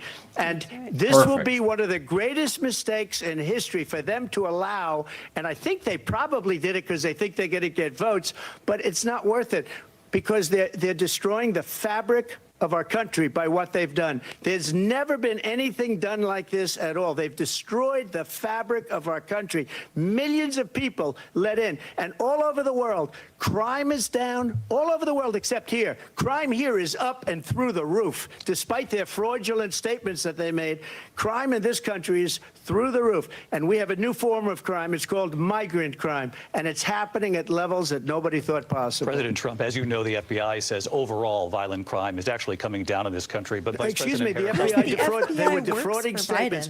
Biden. They didn't include the worst cities. They didn't include the cities with the worst crime. It was a fraud, just like their number of 818,000 jobs that they said they created turned out to be a fraud. President Trump, thank you. I'll let you respond, Vice President Harris. Well, I think this is so rich coming from someone who has been prosecuted for national security crimes, economic crimes, election interference, has been found liable for sexual assault, and his next big court appearance is in November at his own criminal sentencing. And let's be clear where each person stands on the issue of what is important about respect for the rule of law and respect for law enforcement. The former vice president called for defunding federal law enforcement, 45,000 agents, get this, on the day after he was arraigned on 34 felony counts. So let's talk about what is important in this race. It is important that we move forward, that we turn the page on this same old tired rhetoric and address the needs of the American people, address what we need to do about the housing shortage, which I have a plan for, address what we must do to support our small businesses, address bringing down the price of groceries. But frankly, the American people are exhausted with this same old tired playbook. Vice President Harris, thank you. Excuse me. Every one of those cases was started by them against their political opponent. And I'm winning most of them, and I will win the rest on appeal. And you saw that with the decision that came down just recently from the Supreme Court. I'm winning most of them. But those are cases, it's called weaponization. Never happened in this country. They weaponized the Justice Department. Every one of those cases was involved with the DOJ, from Atlanta and Fani Willis to the Attorney General of New York and the DA in New York. Every one of those cases. And then they say, oh, he's a criminal. They're the ones that made them go after me. By the way, Joe Biden was found essentially guilty on the documents case. Now, what happened in my documents case? They said, oh, that's the toughest of them all. A complete and total victory. 2 months ago, it was thrown out. It's weaponization, and they used it, and it's never happened in this country. They used it to try and win an election. They're fake cases. President Trump, thank you. A really quick response here, Vice President Harris, on this notion of weaponization of the Justice Department. Well, let's talk about extreme and understand the context in which this election in 2024 is taking place. The United States Supreme Court recently ruled that the former president would essentially be immune from any misconduct if he were to enter the White House again. Understand, this is someone who has openly said he would terminate, I'm quoting, terminate the Constitution of the United States, that he would weaponize the Department of Justice against his political enemies. Someone who has openly expressed disdain for members of our military. Understand what it would mean if Donald Trump were back in the White House with no guardrails, because certainly we know now the court won't stop him. We know J.D. Vance is not going to stop him. It's up to the American people Vice President to stop Harris. him. Imagine Kamala with Vice no President Harris, guardrails. in your last run for president. Weaponized, please. We This is the one that weaponized, not me. She weaponized. I probably took a bullet to the head because of the things that they say about me. They talk about democracy. I'm a threat to democracy. They're the threat to democracy with a fake Russia investigation We do have a lot that went nowhere. We have a lot to get to. Lindsay? Vice President Harris, in your last run for president, you said you wanted to ban fracking. Now you don't. You wanted mandatory government buyback programs for assault weapons. Now your campaign says you don't. You supported decriminalizing border crossings. Now you're taking a harder line. I know you say that your values have not changed. So then why have so many of your policy positions changed? So my values have not changed, and I'm going to discuss every one of at least every point that you've made. But in particular, let's talk about fracking, because we're here in Pennsylvania. I made that very clear in 2020. I will not ban fracking. I have not banned fracking as Vice President of the United States. And in fact, I was the tie-breaking vote on the Inflation Reduction Act, which opened new leases for fracking. My position is that we have got to invest in diverse sources of energy so we reduce our reliance on foreign oil. We have had the largest increase in domestic oil production in history because of an approach that recognizes that we cannot over-rely on foreign oil. As it relates to my values, let me tell you, I grew up a middle-class kid raised by a hardworking mother who worked and saved and was able to buy our first home when I was a teenager. The values I bring to the importance of home ownership, knowing not everybody got handed $400 million on a silver platter and then filed bankruptcy 6 times, is a value that I bring to my work to say we are going to work with the private sector and home builders to increase 3 million homes, increase by 3 million homes by the end of my first term. My work that is related to having a friend when I was in high school who was sexually assaulted by her stepfather. And my focus then on protecting women and children from violent crime is based on a value that is deeply grounded in the importance of standing up for those who are most vulnerable. My work that is about protecting Social Security and Medicare is based on long-standing work that I have done, protecting seniors from scams. My values have not changed. And what is important is that there is a president who actually brings values and a perspective that is about lifting people up and not beating people down and name-calling. The true measure of the leader is the leader who actually understands the strength is not in beating people down, it's in lifting people up. I intend to be that president. President Trump, your Well, response? first of all, I wasn't given $400 million. I wish I was. My father was a Brooklyn builder, Brooklyn, Queens, and a great father, and I learned a lot from him. But I was given a fraction of that, a tiny fraction, and I built it into many, many billions of dollars, many, many billions. And when people see it, they are even surprised. So we don't have to talk about that. Fracking, she's been against it for 12 years. Defund the police, she's been against that forever. She gave all that stuff up very wrongly, very horribly, and everybody's laughing at it, okay? They're all laughing at it. She gave up at least 12 and probably 14 or 15 different policies. Like, she was big on defund the police. In Minnesota, she went out, wait a minute, I'm talking now, if you don't mind, please. Does that sound familiar? She went out. They're gonna. She went not out good, Trump. in Minnesota and wanted to let Hold back, criminals buddy. that killed people, that burned down Minneapolis, she went out and raised money to get them out of jail.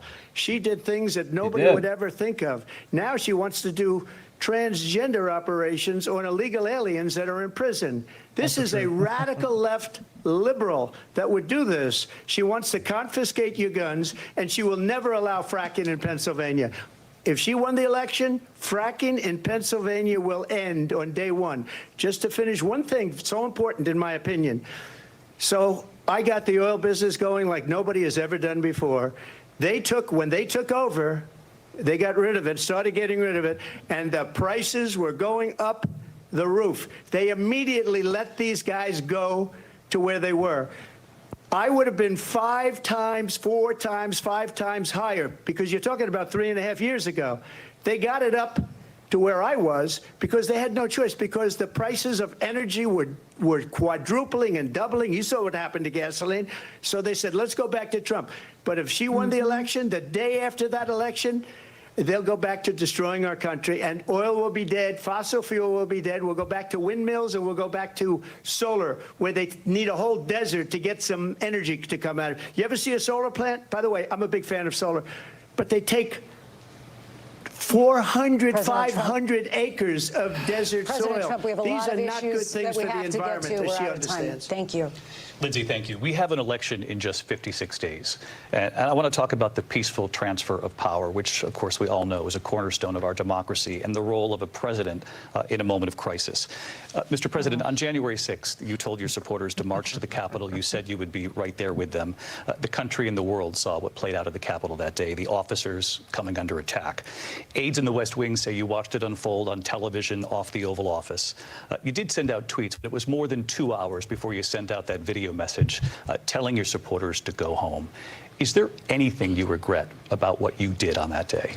You just said a thing that isn't covered. Peacefully and patriotically, I said during my speech, not later on. Peacefully and patriotically. And nobody on the other side was killed. Ashley Babbitt was shot by an out-of-control police officer that should have never, ever shot her. It's a disgrace. But we didn't do this group of people that have been treated so badly. I ask, what about all the people that are pouring into our country and killing people that she allowed to pour in? She was the border czar, remember that. She was the border czar. She doesn't want to be called the border czar because she's embarrassed by the border. In fact, she said at the beginning, well, I'm surprised you're not talking about the border yet. That's because she knows what a bad job they've done. What about those people? When are they going to be prosecuted? When are these people from countries all over the world, not just South America? They're coming in from all over the world, David, all over the world. And crime rates are down all over the world because of it. But let me just when are those, David, when are those people going to be prosecuted? When are the people that burned down Minneapolis going to be prosecuted? Or in Seattle? They went into Seattle. They took over a big percentage of the city of Seattle. When are those people going to be prosecuted? But let me just ask you. You might ask her that question. You were the president. You were watching it unfold on television. It's a very simple question as we move forward toward another election. Very simple. Is there anything you regret simple. about what you did on that day? Andy. Yes, sir. I had nothing to do with that other than they asked me to make a speech. I showed up for a speech. I said, I think it's going to be big. I went to Nancy Pelosi and the mayor of Washington, D.C., and the mayor put it back in writing, as you know. I said, you know, this is going to be a very big rally or whatever you want to call it. And again, it wasn't done by me. It was done by others. I said, I'd like to give you 10,000 National Guard or soldiers. They rejected me. Nancy Pelosi rejected me. It was just 2 weeks ago. Her daughter has a tape of her saying she is fully responsible for what happened. They want to get rid of that tape. It would have never happened if Nancy Pelosi and the mayor of Washington did their jobs. I wasn't responsible for security. Nancy Pelosi was responsible. She didn't do her job. The question was about you as president, not about former Speaker Pelosi, but I do want Vice President Harris to respond here. I was at the Capitol on January 6th. I was here the we vice go. president-elect. I was also Another an acting personal senator. story. I was there. And on that day, the President of the United States incited a violent mob to attack our nation's capital, to desecrate our nation's capital. On that day, 140 law enforcement officers were injured, and some died. And understand, the former president has been indicted and impeached for exactly that reason. But this is not an isolated situation. Let's remember Charlottesville, where there was a mob of people carrying Can we get a tiki fact check on torches, this finally? spewing fact check anti-Semitic This hate. is so old. And what did the president then at the time say? There were fine people on each side. That is Let's a remember lie. that when it came to the Proud Boys, a militia, Oh my the gosh. president said, the former president said, stand back and stand by. So for everyone watching who remembers what January 6th was, I say we don't have to go back. Even Snow. Let's not go back. We're not going back. It's time to turn the page. And if that was a bridge too far for you, well, there is a place in our campaign for you to stand for country, to stand for our democracy, to stand for Oh my rule gosh. of law, So talk and about to end the tired. I'm tired of chaos, this. and to end the approach that is about attacking the foundations of our democracy because you don't like the outcome. And be clear on that point. Donald Trump, the candidate, has said in this election there will be a bloodbath if this and the outcome of this election is not to his liking. Oh my gosh. Let's turn the page on this. Let's not go back. Let's chart a course for the future and not go backwards to the past. Let She me just sounds like follow an up here. MSNBC host. It was a different term, and it was a term that related to energy because they have destroyed our energy business. That was where bloodbath was. Also, on Charlottesville, that story has been, as you would say, debunked. Laura Ingraham, Sean Hannity, Jesse, all of these people. Why should he have to say this? The moderators should do extra this. The sentence, they moderator's will say job, it was yeah. perfect. It was debunked in almost every newspaper, but they still bring it up, just like they bring 2025 up. They bring all of this stuff up. I ask you this. You talk about the Capitol. Why are we allowing these millions of people to come through on the southern border? How come she's not doing anything? And I'll tell you what I would do, and I would be very proud to do it. I would say we would both leave this debate right now. I'd like to see her go down to Washington, D.C. during this debate because we're wasting a lot of time. Go down to, because she's been so bad, it's so ridiculous. Go down to Washington, D.C. and let her sign a bill to close up the border because they have the right to do it. They don't need bills. Yep. They have the right to do it. The President of the United States, you'll get him out of bed, you'll wake him up at 4 o'clock in the afternoon, you'll say, come on down to the office, let's sign a bill. If he signs a bill that the border is closed, all he has to do is say it to the Border Patrol, who are phenomenal. If they do that, the border is closed. Mr. Those President, people are killing many people, unlike J6. We talked immigration here tonight. I do want to focus on this next issue to both of you because it really brings us this into focus, truth in these times that we're living in. Mr. President, for 3.5 What years is truth? after you lost the 2020 election, you repeatedly Pontius Pilate going falsely on. claimed that you won, many times saying you won in a landslide. I hope he turns here In and the just past couple talks of weeks about leading up to this debate, you have people. said, quote, you lost by a whisker, that you, quote, didn't quite make it, that you came up a little bit short. I said that? Are you now acknowledging that you lost in 2020? No, I don't acknowledge that at all. But I you said did that say that. sarcastically. But You know those- that. It was said, oh, we lost by a whisker. That was said sarcastically. Look, Yeah. there's so much proof. All you have to do is look at it. And they should have sent it back to the legislatures for approval. I got almost 75 million votes, the most votes any sitting president has ever gotten. I was told if I got 63, which was what I got in 2016, you can't be shouldn't take the beaten. bait. The The election, people should never be thinking about an election as fraudulent. We need two things. We need walls, and we have to have it. We have to have borders, and we have to have good elections. Our elections are bad. And a lot of these illegal immigrants coming in, they're trying to get them to vote. They can't even speak English. They don't even know what country they're in practically. And these people are trying to get them to vote. And that's why they're allowing them to come into our country. I did watch all of these pieces of video. I didn't detect the sarcasm, lost by a whisker. We didn't quite make Because it. you have no sense of humor. That is why you did not get this, it. I'm you having and your a snack. allies, 60 cases This is in front not of many good. judges, many of them No judge Republican, looked at it. and said there They was said no we didn't have widespread fraud. standing. That's the other thing. They said we didn't have standing, a technicality. Can you imagine a about voter system ID. where a person in an election doesn't have standing? The president of the United States doesn't have standing. That's how we lost. If you look at the facts, and I'd love to have you'll do a special on it. I'll show you Georgia, and I'll show you Wisconsin, and I'll show you Pennsylvania, and I'll show you. We have So look so many forward, Jim. facts and statistics, but you know what? That doesn't matter because we have to solve the problem that we have right now. That's old news. And the problem that we have right now is we have a nation in decline, and they have put it into decline. We have a nation that is dying, David. Mr. President, thank you. Vice President Harris, you heard the president there tonight. He said he didn't say that he lost by a whisker, so he still believes he did not lose the election that was won by President Biden and yourself. But I do want to ask you about something that's come up in the last couple of days. This was a post from President Trump about this upcoming election just weeks away. He said, when I win, those people who cheated, and then he lists donors, voters, election officials, he says will be prosecuted to the fullest extent of the law, which will include long-term prison sentences. One of your campaign's top lawyers responded saying, we won't let Donald Trump intimidate us. We won't let him suppress the vote. Is that what you believe he's trying to do here? Donald Trump was fired by 81 million people. So let's be clear about that. And clearly he is having a very difficult time processing that. But we cannot afford to have a president of the United States who attempts, as he did in the past, to upend the will of the voters in a free and fair election. And I'm going to tell you that I have traveled the world as Vice President of the United States, and world leaders are laughing at Donald Trump.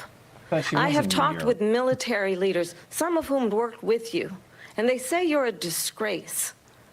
And when you then talk in this way in a presidential debate and deny what over and over again are court cases you have lost because you did, in fact, lose that election, it leads one to believe that perhaps we do not have in the candidate to my right the temperament or the ability to not be confused about fact.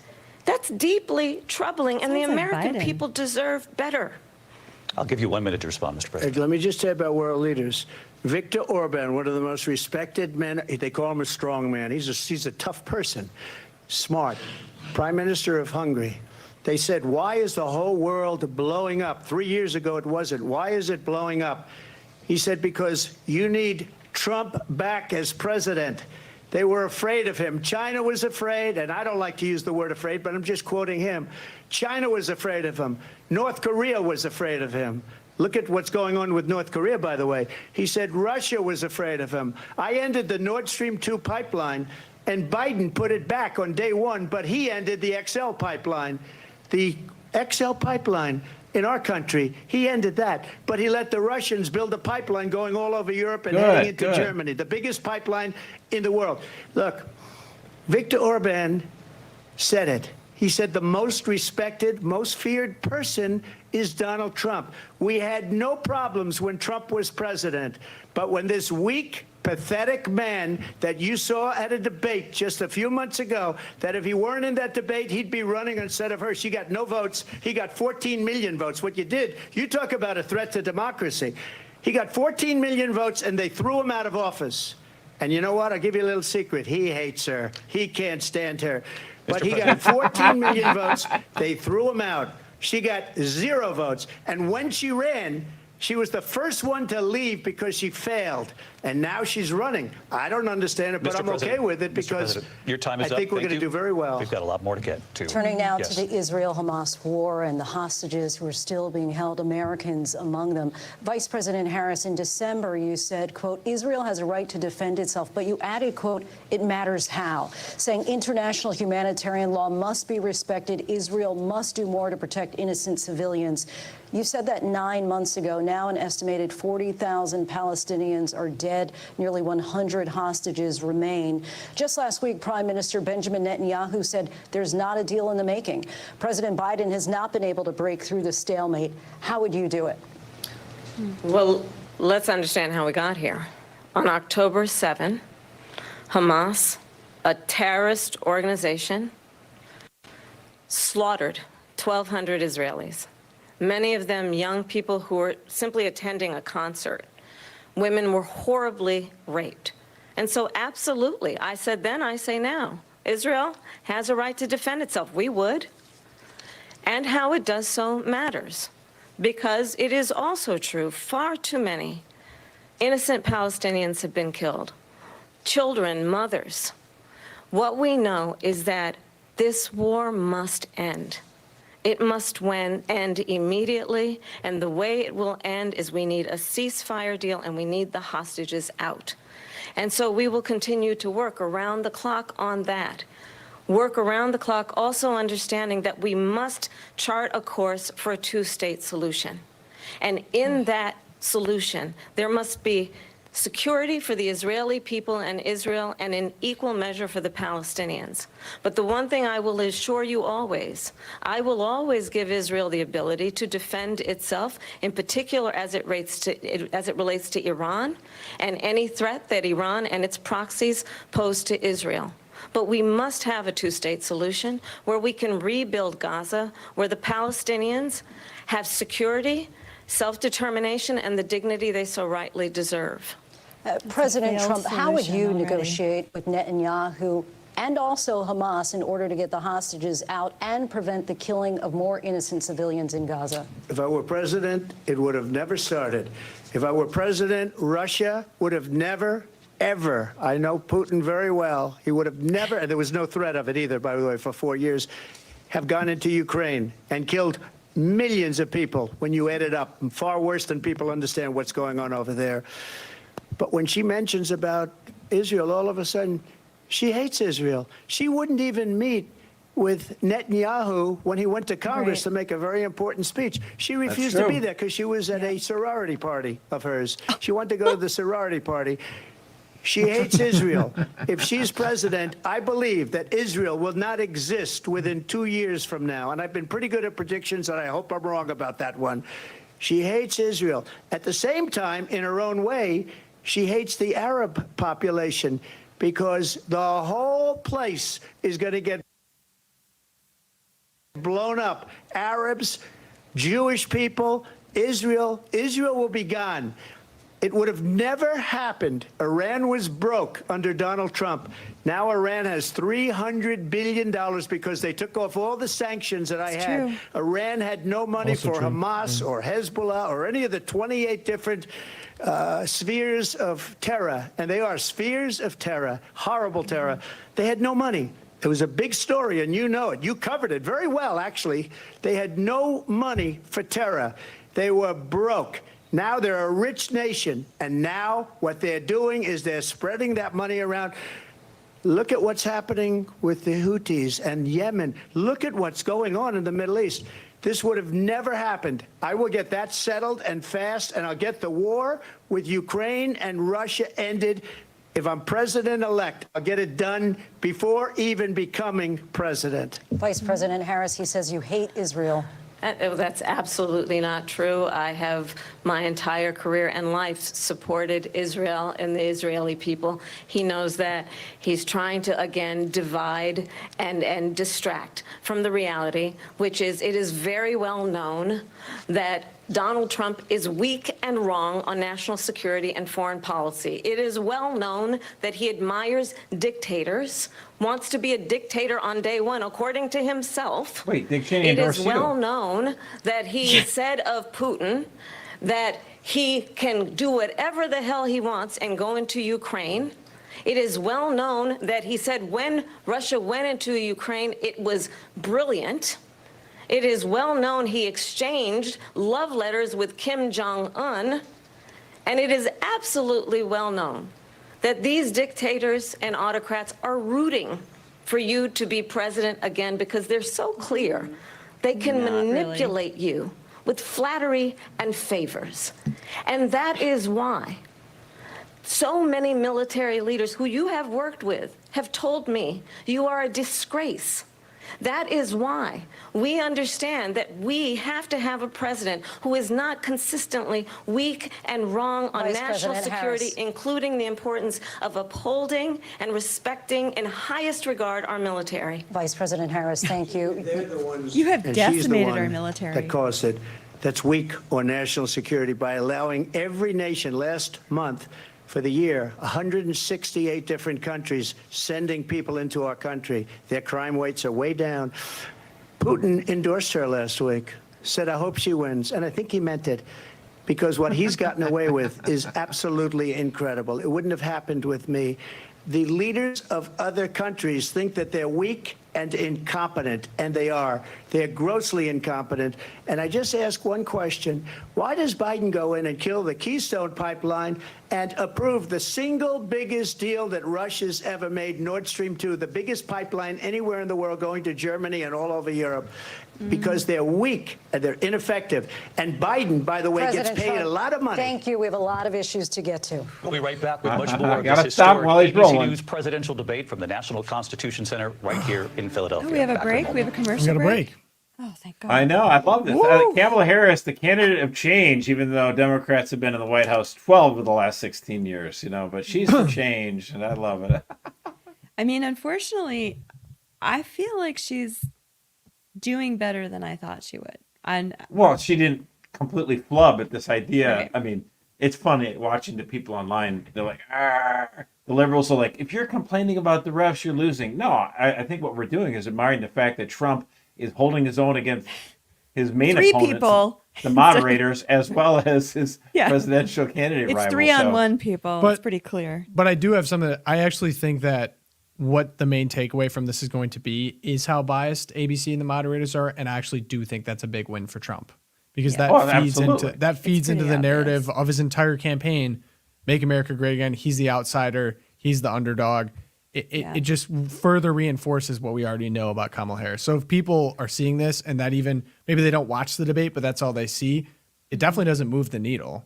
I'm curious how much does it move the needle. Yes, Kamala's doing well, quote unquote, by standards, but I just think it's almost so egregious that that's going to become a bigger story than the debate itself. We'll see how it pans out. I agree. I some people in the chat, think Trump's doing good. Some think that Kamala's actually winning. I have to say, it's like most debates. I said this before the June one, of course, and the June one turned out to be absolutely consequential. But most debates don't actually move the needle either way. Partisans on both sides get riled up or whatever. But Right. Trump is holding his own against these moderators who are fact checking him every time with quick little rebuttals after he Little finishes. snips. Well, Mr. Trump, that's not true. And then she just goes off and talks about Charlottesville, and even Snopes rebutted that one. Yeah. And they're commies from the left side of the thing. And again, never fact check her at all. So Right. it's so egregious So that people obvious. just laugh at it. But I think he's holding his own. I think he's doing a good job. And he's having fun with it. And he's not interrupting her because the whole microphone thing, just waiting his time. There's a few times where she let him get under his skin a little too much. And my dad didn't give me that much money. I'm just fine. Or the size of the rallies or whatever. Yeah. And then he's realizing halfway through, and then he shifts focus. So thank goodness his advisors, Right. you can hear him screaming in the back of his head, I got to change this and make this about the American people. So his ability to self-correct there and get back on message to something that matters to voters, that was good. He was able to Yeah. make those things and not take that bait. So You can tell he's pushing all the chips in on immigration, the biggest one being the border, and then the economy and inflation. Everything's come back to those two things. I mean, and he's hit the pipeline twice, which I think was great. I mean, because Really that's good. right at the feet of the Biden-Harris administration. Cutting the Keystone Pipeline. That's all on them. So again, it's just the moderate. I mean, I just laugh Yeah. at it. This is funny. Well, and Whatever. I'm watching some of the live fact checking, like on ABC. We've got Yahoo News. And it's the same thing online. They are only fact checking Trump. Like there is nothing here. It's just surprise. everything mainstream media. And so they're just going to the people who live in that bubble are going to stay in that bubble. And then the people who live in our bubble, hopefully you're seeing what's going on, but it's just not a fair fight. And I think all things considered, he's doing really, really well. He's gotten flustered a few times, and you can see her needling him. Like, as a woman, I'm watching this, and I'm like, this is classic female manipulation. Like, when she goes in, she said it several times that the foreign leaders are laughing at him, and she looks at him the same way each time. And you can tell she's just trying to get under his skin and prick the vanity there. And like you said, Tom, you can almost see him realize what's going on and shift gears, which is really, really good at this point. So we'll see if you can keep it up for another, what do we have, 30 more minutes? Oh my Lord, have mercy. I got to eat more pizza. Yeah, because I'm even thinking about this myself. Yes, he's taking the bait and then he recourse corrects. But the way that the moderators are setting all of this up, they're basically making him have to fight the fight anyway. So it's not like he can kind of just be like, I'm not going to take the bait. It's like, well, he's being pushed in that direction. He has to say something. So he's still got to fight his way out of it regardless. And that's where a lot of people fold. And that's definitely not a weakness of Trump. No, But I agree with John in the chat here. He should speak directly to the American people, Yes. not the press. Agree. And maybe, hopefully he will second half. Maybe he's getting some notes. Back to this historic ABC News presidential This is debate really tonight. good, We're going by to the way. continue here, and I want to turn to the war in Ukraine. We're now 2.5 years into this conflict. Mr. President, Beltway it has loves been the their war in position of the Ukraine. Biden administration that we must defend Ukraine from Russia, from Vladimir Putin, to defend their sovereignty, their democracy, that it's in America's best interest to do so, arguing that if Putin wins, he may be emboldened to move even further into other countries. You have said you would solve this war in 24 hours. You said so just before the break tonight. How exactly would you do that? And I want to ask you a very simple question tonight. Do you want Ukraine to win this war? I want the war to stop. I want to save lives that are being people being killed by the millions. It's the millions. It's so much worse than the numbers that you're getting, which are fake numbers. Look, we're in for 250 billion or more because they don't ask Europe, which is a much bigger beneficiary to getting this thing done than we are. They're in for $150 billion less because Biden and you don't have the courage to ask Europe like I did with NATO. They in billions, hundreds of billions of dollars when I said, either you pay up or we're not going to protect you anymore. So that's maybe one of the reasons they don't like me as much as they like weak people. But you take a look at what's happening. We're in for 250 to 275 billion. They're into 100 to 150. They should be forced to equalize. With that being said, I want to get the war settled. I know Zelensky very well, and I know Putin very well. I have a good relationship, and they respect your president, okay? They respect me. They don't respect Biden. How would you respect him? Why? For what reason? He hasn't even made a phone call in 2 years to Putin, hasn't spoken to anybody. They don't even try and get it. That is a war that's dying to be settled. I will get it settled before I even become president. If I win, when I'm president-elect, and what I'll do is I'll speak to one, I'll speak to the other, I'll get them together. That war would have never happened. And in fact, when I saw Putin after I left, unfortunately left because our country has gone to hell. But after I left, when I saw him building up soldiers, he did it after I left, I said, oh, he must be negotiating. It must be a good, strong point of negotiation. Well, it wasn't, because Biden had no idea how to talk to him. He had no idea how to stop it. And now you have millions of people dead, and it's only getting worse, and it could lead to World War III. Don't kid yourself, David. We're playing with World War III, and we have a president that we don't even know if he's... Where is our president? We don't even know if he's a president. And just to clarify they here... threw him out of a campaign like a dog. We don't even know. Is he our president? But we have a president, Mr. President, that doesn't know he's alive. Your time is up. Just to clarify in the question, do you believe it's in the U.S. best interest for Ukraine to win this war, yes or no? I think it's the U.S. best interest to get this war finished and just get it done. All right. Negotiate a deal, because we have to stop all of these human lives from being destroyed. I want to take this to must Vice answer the President Harris. question I want to the get way your he wants thoughts you to. on support for Ukraine in this moment, but also as Commander-in-Chief, if elected, how would you deal with Vladimir Putin, and would it be any different from what we're seeing from President Biden? Well, first of all, it's important to remind the former president you're not running against Joe Biden, you're running against me. I believe the reason that Donald Trump says that this war would be over within 24 hours is because he would just give it up. And that's not who we are as Americans. Let's understand what happened here.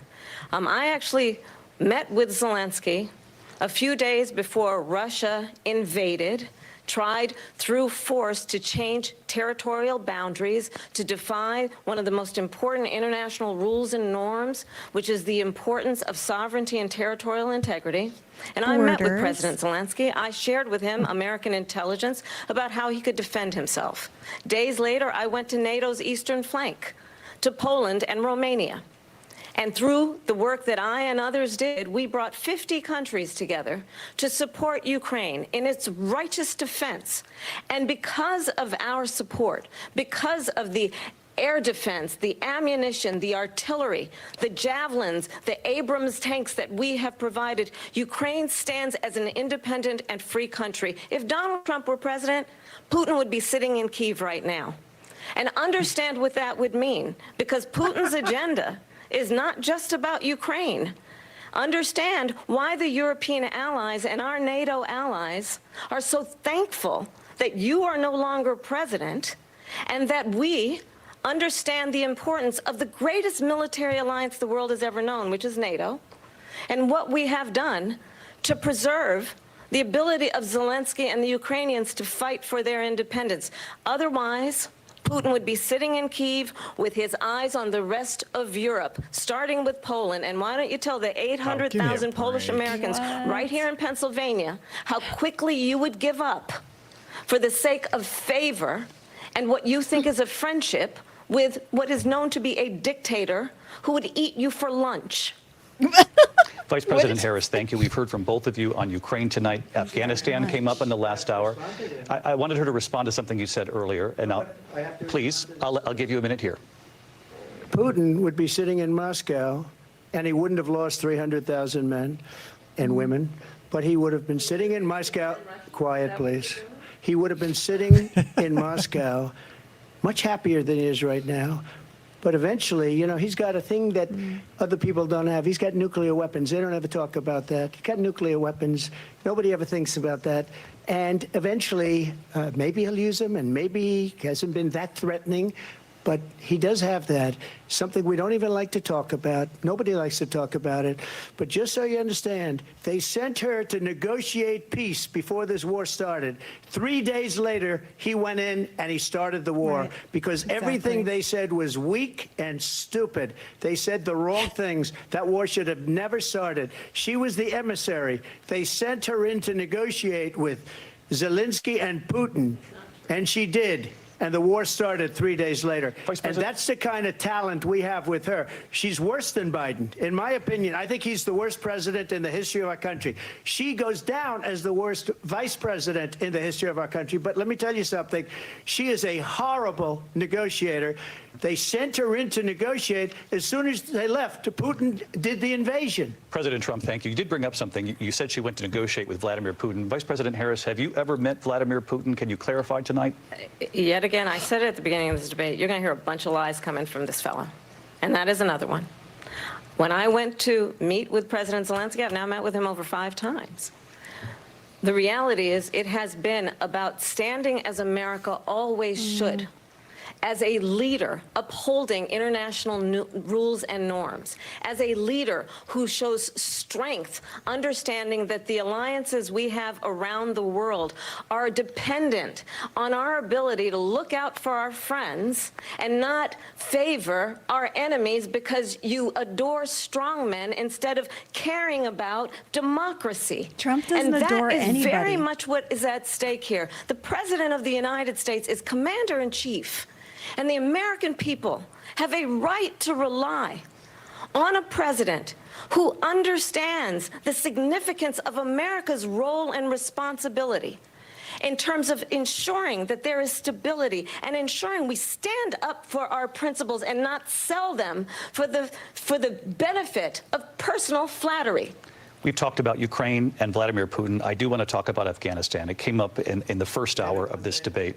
I want to move on to Afghanistan. Stoltenberg said Trump did the most amazing thing I've ever seen. He got these countries, the 28 countries at the time, to pay up. He said, I've never seen, he's the head of NATO. He said, I've never seen, for years we were paying almost all of NATO. We were being ripped off by European nations, both on trade and on NATO. I got them to pay up by saying one of the statements you made before, if you don't pay, we're not going to protect you. President Otherwise, Trump. we would have never gotten it. He said it was one of the most incredible jobs that he's ever seen done. Thank you. I want to turn to Afghanistan. It came up in the first hour of the debate, and we witnessed a poignant moment today on Capitol Hill, honoring the soldiers who died in the chaotic withdrawal from Afghanistan. I do want to ask the Vice President, do you believe you bear any responsibility in the way that withdrawal played out? Well, I will tell you, I agreed with President Biden's decision to pull out of Afghanistan. 4 presidents said they would, and Joe Biden did. And as a result, America's taxpayers are not paying the $300 million a day we were paying for that endless war. And as of today, there is not one member of the United States military who is in active duty in a combat zone in any war zone around the world, the first time this century. But let's understand how we got to where we are. Donald Trump, when he was president, negotiated one of the weakest deals you can imagine. He calls himself a deal maker. Even his national security advisor said it was a weak, terrible deal. And here's how it went down. He bypassed the Afghan government. He negotiated directly with a terrorist organization called the Taliban. The negotiation involved the Taliban getting 5,000 Taliban terrorists released. And get this, and the president at the time invited the Taliban to Camp David, a place of storied significance for us as Americans, a place where we honor the importance of American diplomacy, where we invite and receive respected world leaders. And this former president, as president, invited them to Camp David because he does not again appreciate the role and responsibility of the President of the United States to be commander-in-chief with a level of respect. And this gets back to the point of how he has consistently disparaged and demeaned members of our military, fallen soldiers, and the work that we must do to uphold the strength and the respect of the United States of America around the world. President Harris, thank you. President Trump, your response to her saying that you began the negotiations with the Taliban. So if you take a look at that period of time, the Taliban was killing our soldiers, a lot of them, with snipers. And I got involved with the Taliban because the Taliban was doing the killing. That's the fighting force within Afghanistan. They don't bother doing that because, you know, they deal with the wrong people all the time. But I got involved. And Abdul is the head of the Taliban. He is still the head of the Taliban. And I told Abdul, don't do it anymore. You do it anymore, you're going to have problems. And he said, why do you send me a picture of my house? I said, you're going to have to figure that out, Abdul. And for 18 months, we had nobody killed. We did have an agreement negotiated by Mike Pompeo. It was a very good agreement. The reason it was good, it was we were getting out. We would have been out faster than them, but we wouldn't have lost the soldiers. We wouldn't have left many Americans behind, and we wouldn't have left $85 billion worth of brand new, beautiful military equipment behind. And just to finish, they blew it. The agreement said you have to do this, and they didn't do it.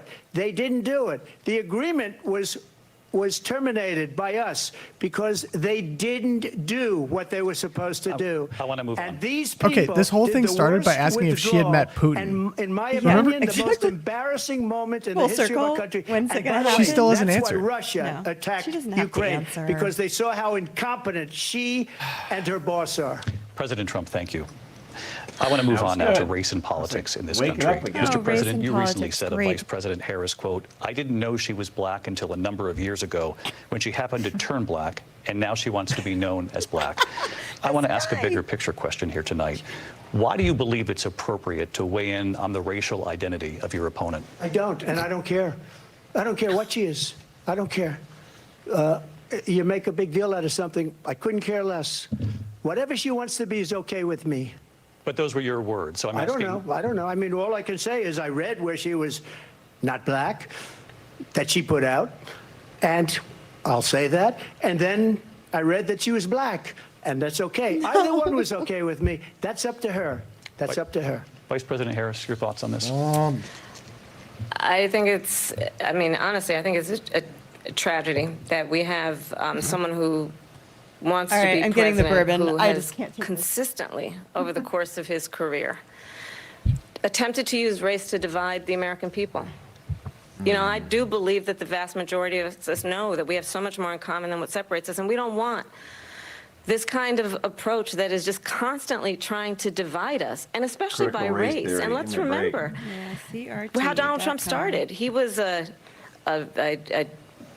land, he owned buildings, and he was investigated because he refused to rent property to black families.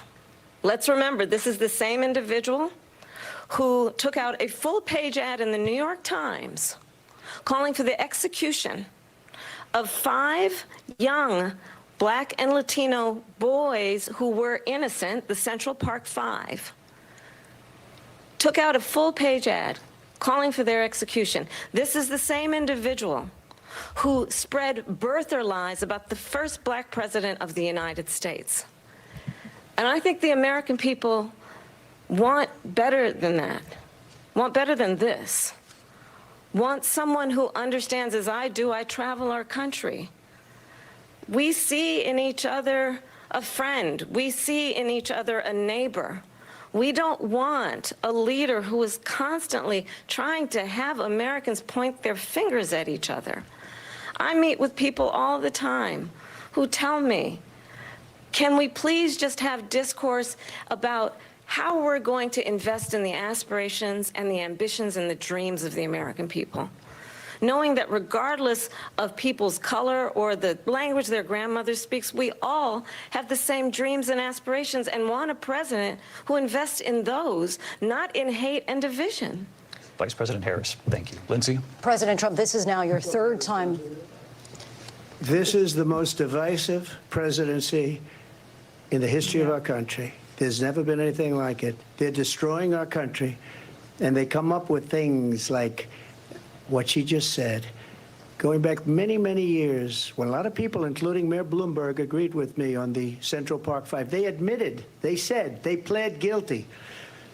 And I said, well, if they pled guilty, they badly hurt a person, killed a person ultimately. And if they pled guilty, then they pled, we're not guilty. What are we talking? Trump, But you gotta this move is a on, man. person What are we Yeah, talking that has about? to He's taking the stretch back bait. years, Bad. 40, 50 taking the years bait. ago, because there's nothing now. I built one of the greatest economies in the history of the world, and I'm going to build it again. It's going to be bigger, better, and stronger. But they're destroying our economy. They have no idea what a good economy is. Their oil policies, every single policy. And remember this, she is Biden. You know, she's trying to get away from Biden. I don't know the gentleman, she says. She is Biden. The worst inflation we've ever had, a horrible economy because inflation has made it so bad, and she can't get away with that. Thank you. Your time is up, I Lindsay. want to respond to that, though. I want to just respond briefly. Clearly, I am not Joe Biden, and I am certainly not Donald Trump. And what I do offer is a new generation of leadership for our country. One who believes in what is possible, one who brings a sense of optimism about what we can do instead of Feelings of always joy. disparaging the American people.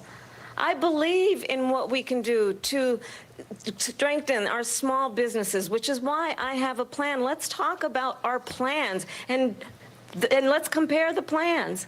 I have a plan to give startup businesses $50,000 tax deduction, to pursue their ambitions, their innovation, their ideas, their hard work. I have a plan, $6,000 for young families for the first year of your child's life to help you in that most critical stage of your child's development. I have a plan that is about allowing people to be able to pursue what has been fleeting in terms of the American dream by offering a help with down payment of $25,000 down payment assistance for first-time home buyers. That's the kind of conversation, I believe, David, that people really want tonight, as opposed to a conversation that is constantly about belittling and name-calling. Let's turn the page Vice President and move Harris, forward. thank you. Let's turn to policy. President Let's turn Trump, back we to have policy. to move on. President Trump. Let's turn to policy, She has please. a plan to defund the police. She has a plan to confiscate everybody's gun. President Trump, she we has do a have to plan move on to to not other allow issues. fracking in Pennsylvania or anywhere else. Okay. That's what her plan is until just recently. I just need Lindsey, to go ahead. respond because Trump, no, the President former Trump. president has said No, I'm something sorry. twice that I need to No, respond to. I'm sorry. We're I just going need to move respond on, Vice one President time Harris. to what he has President said Trump, this is multiple now times. your Yes. third time running for president. You have long vowed to repeal and replace the Affordable Care Act, also known as Obamacare. You have failed to accomplish that. You now say you're going to keep Obamacare, quote, unless we can do something much better. Last month, you said, quote, we're working on it. So tonight, 9 years after you first started running, do you have a plan, and can you tell us what it is? Obamacare was lousy health care, always was. It's not very good today. And what I said, that if we come up with something, and we are working on things, we're going to do it and we're going to replace it. But remember this. I inherited Obamacare because Democrats wouldn't change it. They wouldn't vote for it. They were unanimous. They wouldn't vote to change it. If they would have done that, we would have had a much better plan than Obamacare. But the Democrats came up. They wouldn't vote for it. I had a choice to make when I was president. Do I save it and make it as good as it can be, never going to be great, or do I let it rot? And I felt I had an obligation, even though politically it would have been good to just let it rot and let it go away. I decided, and I told my people, the top people, and they're very good people. I have a lot of good people in that administration. We read about the bad ones. We had some real bad ones, too, and so do they. They have really bad ones. The difference is they don't get rid of them. But let me just explain. I had a choice to make. Do I save it and make it as good as it can be, or do I let it rot? And I saved it. I did the right thing. But it's still never going to be great, and it's too expensive for people. And what we will do is we're looking at different plans. If we can come up with a plan that's going to cost our people, our population, less money and be better health care than Obamacare, then I would absolutely do it. But until then, I'd run it as good as it can be run. So just a yes or no, you still do not have a plan? I have concepts of a plan. I'm not president right now.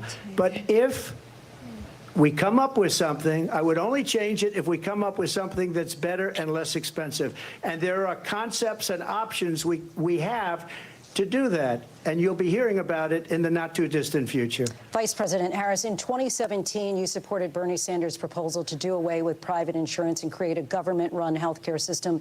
2 years later, you proposed a plan that included a private insurance option. What is your plan today?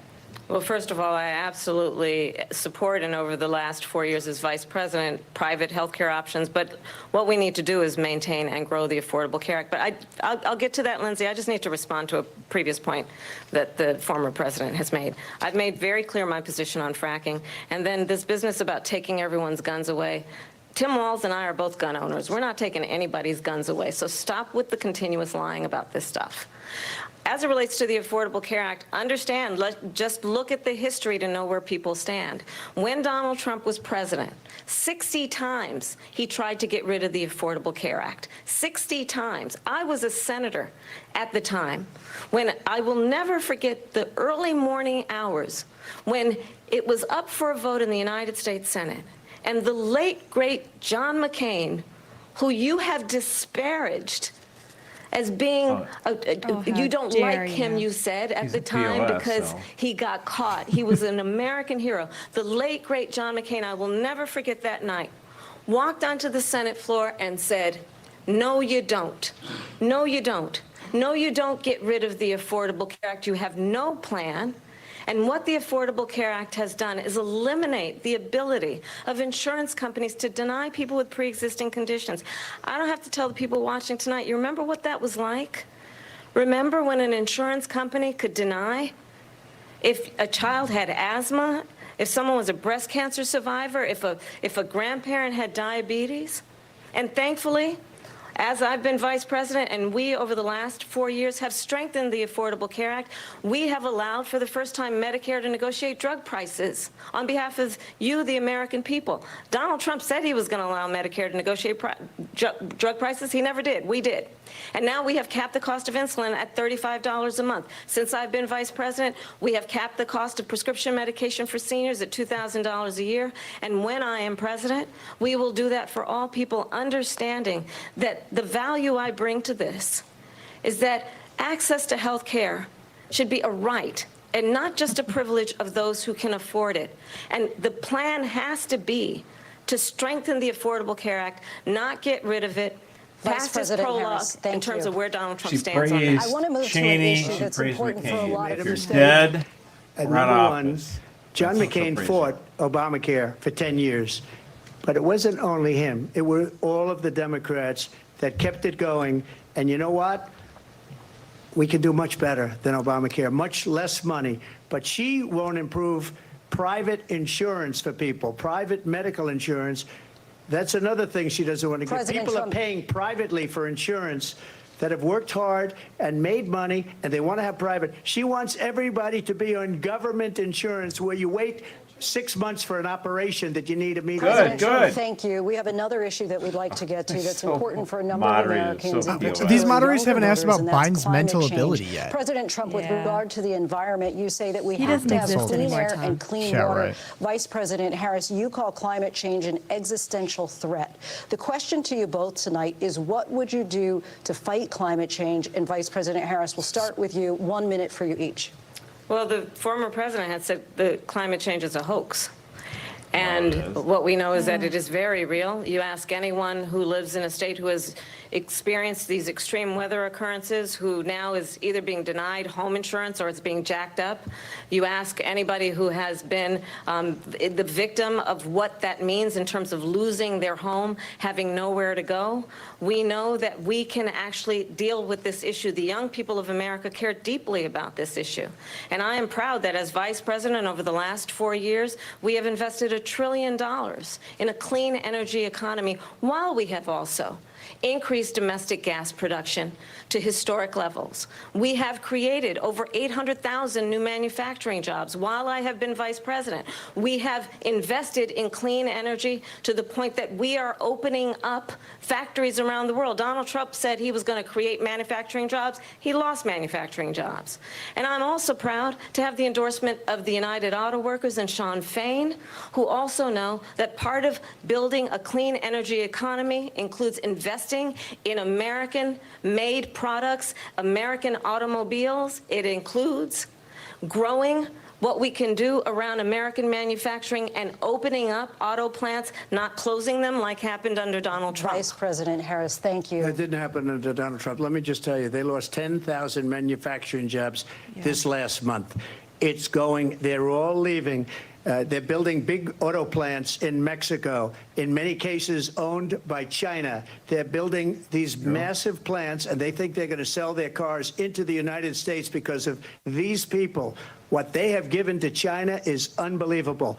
But we're not going to let that. We'll put tariffs on those cars so they can't come into our country, because they will kill the United Auto Workers and any auto worker, whether it's in Detroit or South Carolina or any other place. What they've done to business and manufacturing in this country is horrible. We have nothing because they refuse. You know, Biden doesn't go after people because supposedly China paid him millions of dollars. He's afraid to do it. Between him and his son, they get all this money from Ukraine. They get all this money from all of these different countries. And then you wonder, why is he so loyal to this one, that one, Ukraine, China?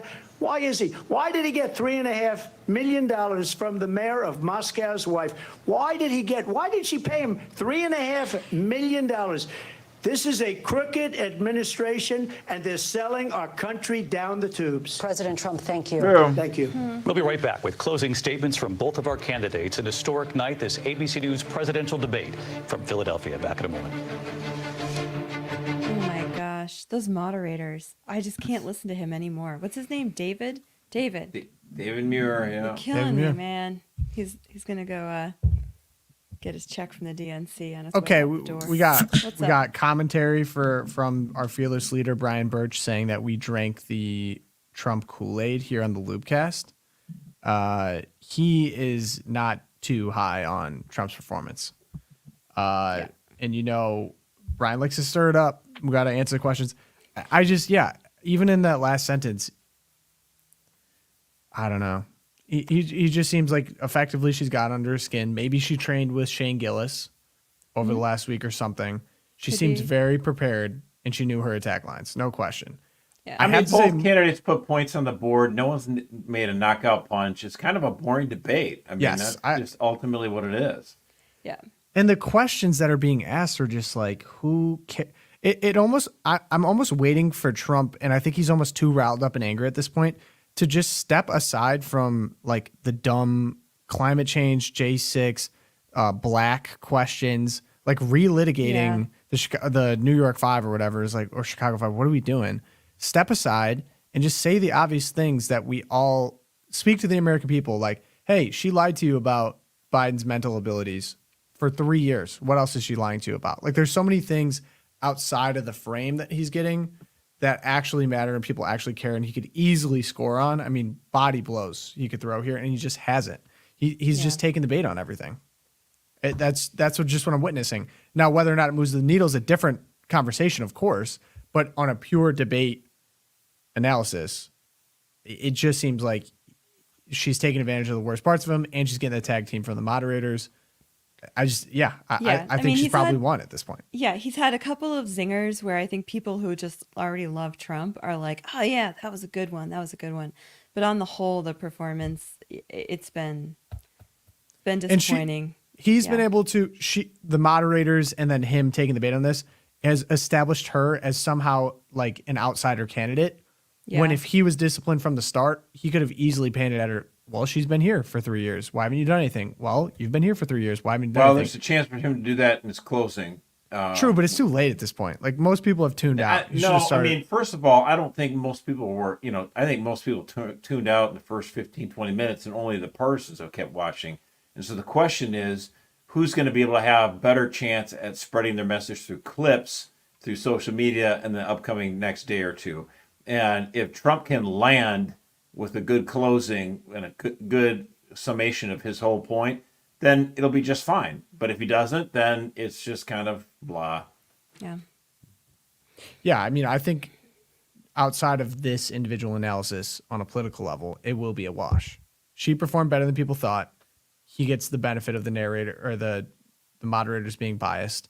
And it's just going to wipe out. And then we're going to get right back to the Hollywood campaign she's been running, and Trump's going to keep doing big rallies and podcasts. Yeah. And it seems like the lines have been drawn. Could just kind of actually pretend like he is talking to the American people. I go, these moderators with their questions are just so out of lunch. I think what you as Americans care about is the lawlessness at the border and the prices at your grocery store. You remember what it was like when I was president. Put me back in there and I'll get the job done again. And just walk off. That'd be awesome. Yeah. All right, so predictions. Will there be another debate, or is this the only one? No All way. right. Yeah, I'm with you too. All right. No way. I'd be shocked No if there's argument. another debate. Josh, you want to take the other end of that? I do not think there's going to be another one. Yeah. Will there be a vice presidential debate? Yes. Okay. Which I actually have much higher hopes for. More excited about that. I think that'll probably Just be because more I want to entertaining. watch JD Vance. Yeah. Well, J.D. Vance is much more disciplined, and he's unflappable. He'll be fun to watch. He'll be fun to watch. No question. But again, with Trump's got an opportunity here with the closing. He's just got to stay focused on it, and we'll see. Yeah. Yep. He's angry tonight.